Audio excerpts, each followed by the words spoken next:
She run over and took it and drunk it herself, and she fell dead. And Hamlet, with his last breath, went up to his stepdaddy, run him through. And the stepdaddy fell dead. And then Hamlet, well, he'd done all he could do, and he fell dead. And it's a pretty good show. And the moral of it is, though, I reckon, if you was ever to kill a fella and then marry his wife, I'd be extra careful not to let my stepson find out.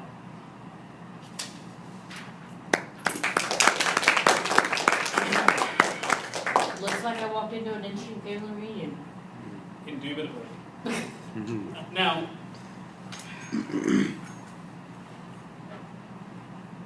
it would be in poor tact to do a Habanero Shakespeare challenge and not read action Shakespeare.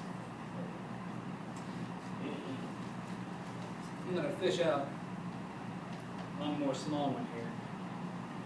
And I'm going to read that famous "to be or not to be" speech by Hamlet.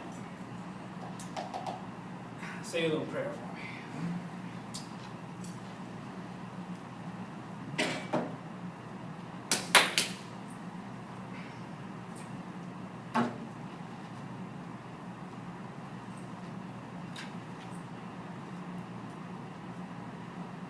To be or not to be? That is the question. Whether 'tis nobler in the mind to suffer the slings and arrows of outrageous fortune, or to take arms against a sea of troubles, and by opposing end them, to die, to sleep, no more, and by a sleep to say we end the heartache and the thousand natural shocks that flesh is heir to. 'Tis a consummation devoutly to be wished, to die, to sleep, perchance to dream. Ah, there's the rub.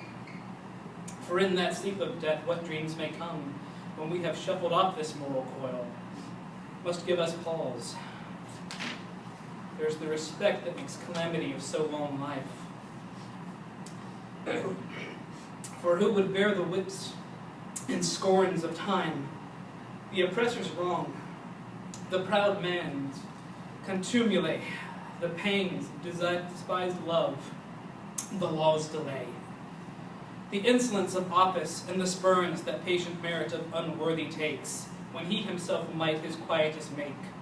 With a bare bodkin, who would fardels bear, to grunt and sweat under a weary life, but that the dread of something after death, the undiscovered country for whose bourne no traveler returns, puzzles the will, and makes us rather bear those ills we have, than fly to others that we know not of.